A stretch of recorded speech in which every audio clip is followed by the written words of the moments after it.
मंच में जो आज इस ठाकुर जमो की कैंडिडेट होने का फायदा इसीलिए है कि हम सभी को एक साथ बैठ के रूबेरू होने का मौका मिला। तो इसलिए कालिंग जमोई साहब को भी मैं बहुत बहुत बधाई देना चाहूँगा। अगर उन्होंने टिकट नहीं देता हम लोग आज नहीं मिलता। और भारत सरकार इलेक्शन कमिश्नर को भी मैं बधाई देना चाहूँगा। संविधान लिखने वाला बनाने वाला को भी मैं दिल से उनको भी प्रणाम करता हूँ, क्योंकि इलेक्शन अगर नहीं बनाता, हर 5 साल में अगर इलेक्शन नहीं रखता, हम लोग नहीं मिल पाता। और आज इसमें इलेक्शन कैंपिंग में आप सभी को अरुणाचल सरकार क्या करता है, भारत सरकार क्या करता है, इस बात को बताने के लिए हमारा जो स्टेट बीजेपी पार्टी से जनरल सेक्रेटरी, डिस्ट्रिक्ट की प्रेसिडेंट और आज एमएलए आप सभी का जो जीजा जी बोलो, मागबो बोलो, मुचू साहब है और एज में हो हमसे थोड़ा बहुत कम है, इसलिए मैं हमेशा चौथा भाई बोलता हूँ। और उनका पिताजी का साथ में भी मैं पार्टी जब कांग्रेस पार्टी में था तो उनका पिताजी का साथ में भी काम करने का कोशिश किया हूँ। तो आज पिताजी रेस करने लग गया, मुकुटमिती साहब अभी बेटा को भेज दिया हम लोग का बीच में। कितना अच्छी बात है, कम से कम पिताजी का यादगार को तो हम लोग ताज़ा कर पा रहा हूँ। तो इन्होंने भी आपका सामने में काफ़ी कुछ रखेगा होगा। और पॉलिटिक्स में किसी ने क्या बोलेगा, किसी ने क्या कहेगा, सुनना बहुत ज़रूरी है। क्योंकि हम हमेशा इसलिए कहता कि गाँव का जो नौजवान को, चाहे बेटा हो या बेटी हो, उन सभी को मैं इसीलिए हमेशा बोलता हूँ, आप अगर बीजेपी पार्टी का अगर मीटिंग में जाओगे तो आपको बीजेपी का कामकाज, उनका जो आइडियोलॉजी क्या है आपको पता चलेगा। अगर कांग्रेस पार्टी में जाओगे तो कांग्रेस का आइडियोलॉजी पता चलेगा। अगर मंदिर में जाओगे तो आपको गीता का बारे में, रामायण का बारे में पता चलेगा। चर्च में जाओगे तो आप बाइबल का बारे में मालूम चलेगा।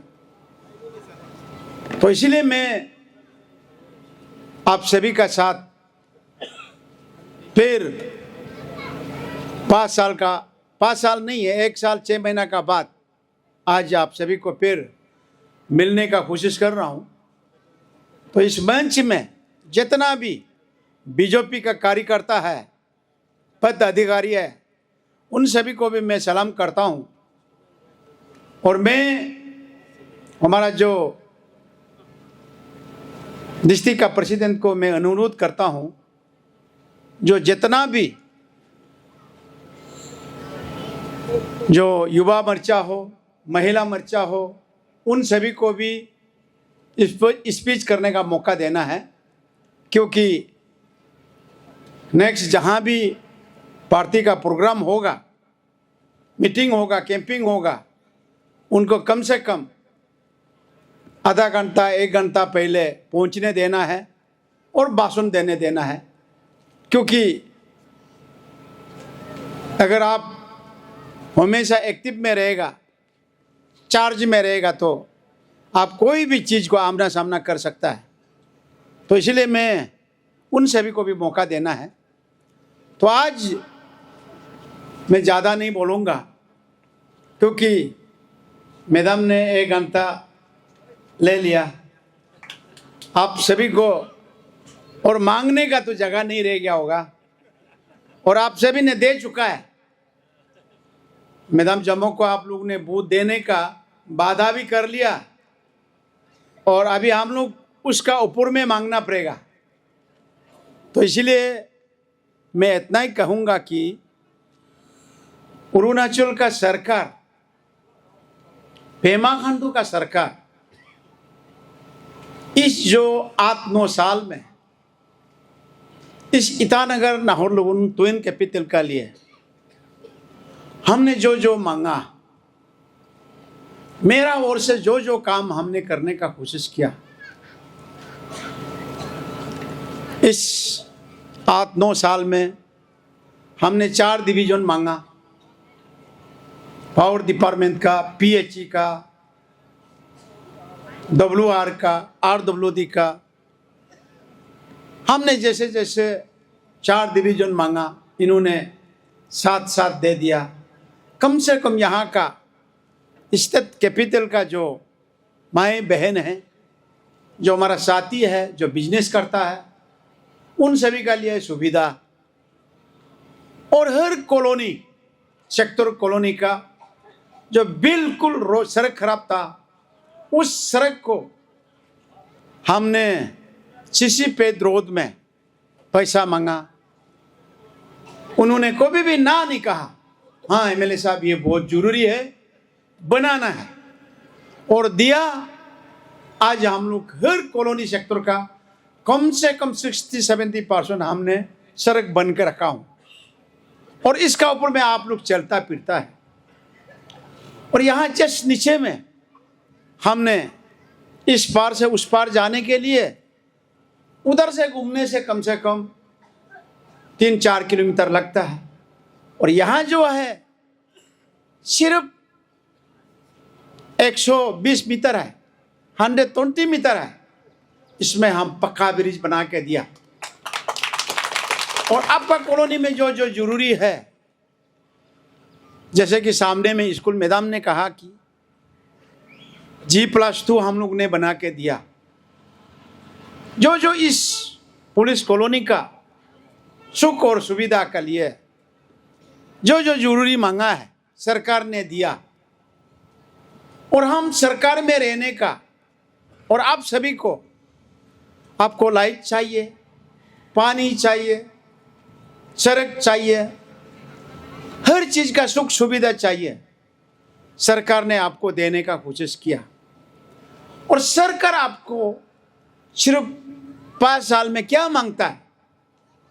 सिर्फ एक ही चीज मांगता है कि आप 5 साल में एक बार निकल के, मैं एक कैंडिडेट भेजा हूं, मेरा कैंडिडेट को आप 1 सेकंड का लिए बटन दबा दो, उसे विजयता कर दो, मेरा साथ काम करने में कम से कम सुविधा होगा, आपको और अच्छा फैसिलिटी देने में सुविधा होगा। इसीलिए सिर्फ एक बार मांगता है। सरकार आपको हमेशा तो मांगता नहीं है, जानता जितना भी देता है, जानता तो कभी हो गया, हमको और नहीं चाहिए, कभी बोलता तो नहीं है। जितना भी देता है इतना ही मांगता है। तो सरकार बार बार आपको देता है। तो इसीलिए सरकार का साथ जुड़ने में, सरकार साथ चलने में एक हम लोग एक चेन लिंक जैसा है। जैसे कि अभी जैसा कि एक साइकिल आप पकड़ कर देखिए है, अगर वो चेन अगर नहीं घूमेगा वो साइकिल तो चलेगा नहीं। तो क्योंकि यहाँ अगर कोऑपरेटर से अगर हमारा बीजेपी कैंडिडेट बनेगा, और हम तो बीजेपी का एमएलए है ही, और आगे जाकर जो हमारा जो मेयर बनेगा वो अगर ईटानगर का लिए अच्छा सोचेगा, अपना लिए नहीं सोचेगा, ईटानगर का लिए सोचेगा, तो जाकर हर कॉलोनी, हर सेक्टर सुंदरता हो सकता है, हर कॉलोनी सेक्टर में सुख सुविधा मिल सकता है। हम आज 16 इयर्स हो गया, 16 साल एमएलए में। आप लोग, मेरा घर तो कोई कोई लोग जाता होगा, देखता होगा। मैं एक आम, मेरा जब ग्राम पंचायत मेंबर समय में, अंचल समिति समय में मैंने घर बनाया था, उस घर में मैं रहता हूं। धूली बाली में रहता हूँ और सुबह हम 6:30 बजे से 5 बजे से हम जनता को मिलता हूँ, उनका दुख उनका सुख जानने का कोशिश करता हूँ। लेकिन हमने धन और दौलत में विश्वास नहीं किया। और हम 4 बार एमएलए है, ग्राम पंचायत मेंबर हमने 2 बार किया, अंचल समिति 1 बार किया, जेडपीएम 1 बार किया, और आज हम विधानसभा में एज एमएलए में 4 बार कर रहा हूं। और इसमें अगर मैं भी अगर सोचता पैसा ही कमाना है, अगर मैं कमा सकता था आज 16 साल में एमएलए में, कल भी आप लोग जाकर देखिए, मैं एक साधारण में रहता हूं। मेरा कोई भी समय में अगर आता है, सुबह और शाम में आता है, मेरा बेटी चाय बना के देता है, मेरा बहू चाय बना के देता है, ट्रे में ले आकर देता हूं। आज भी मेरा मैक्सिमम काम को बहू और बेटी लोग काम कर देता है, चाय पका के देता है। लेकिन हम लोग को भी ऐसा नहीं हुआ कि मेरा बेटा, आज हम 16 साल का एमएलए में मेरा 2 बेटा है, मेरा काफी भाई लोग है, कोई भी डिवीजन में, कोई भी डिपार्टमेंट में, कोई भी सड़क पे, कोई भी बियर बार में हम एमएलए का बेटा हूं, एमएलए का भाई हूं, कोई नहीं बोला होगा और कोई नहीं सुना होगा। ये काम हमको चाहिए, वो काम हमको चाहिए, कोई नहीं बोलता है, क्योंकि हम लोग का पास खाने भर का है। हम लोग बेईमानी करना नहीं चाहता हूं, लेकिन अपना इज्जत को बनाए रखने में हम लोग कोई कसर नहीं छोड़ता हूं, क्योंकि जिंदगी में हाई तो सिर्फ इज्जत है। चाहे आप जितना भी धन कमा लो, दौलत कमा लो, अगर घर में अगर शांति नहीं तो आप कुछ नहीं कर सकता। अगर इस स्टेट में अगर शांति नहीं तो आप जितना भी बड़ा से बड़ा मंत्री बनो, संतरी बनो, आप मुकेश अंबानी का जैसा, अदानी का जैसा आप कमाओ, शांति नहीं मिलने वाला है। बहुत लोग बोलेगा आपका दौलत तू बेईमानी करके कमाया, कौन सा दौलत आप ईमानदारी में कमाया, आपको हर कदम में बोलेगा। तो इसीलिए ईमानदारी में जीने का एक बहुत मजा है, और इसीलिए मैं दिल खुल के सीना तान के हमेशा बोलता हूं, आप ईमानदारी पे चलिए।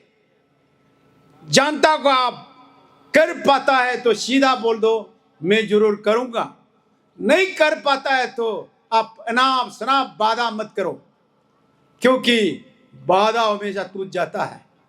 आप कोशिश करते रहो, कोशिश हमेशा कामयाब होता है। इसीलिए मैं उम्मीद रखता हूं इस पुलिस कॉलोनी का जितना भी मेरा भाई है, बहन है, दोस्ती यारी, सभी को अनुरोध है, आप यगम जमो को इलेक्शन में जिता के, जो 15 तारीख को 15 को बूथ मार के जिता के, उन्हें काम करने का, आपका कोऑपरेटर में काम करने का बहुत अच्छा एक मौका देगा। इस उम्मीद का साथ मेरा भाषण को यहाँ समाप्त करने का मैं कोशिश करूँगा। और गलती में अगर हमारा मुख से अगर गलत सलत शब्द अगर आप लोग को सुनाई दिया, मैं क्षमा चाहता हूँ, क्योंकि एज हो गया, कभी कभी इधर उधर का बात भी निकल जाता है, और बड़ा भाई होने का नाते आप लोग क्षमा कर सकता है। मैं मेरा भाषण को यहाँ मैं विराम देने का कोशिश करूँगा। Thank you very much.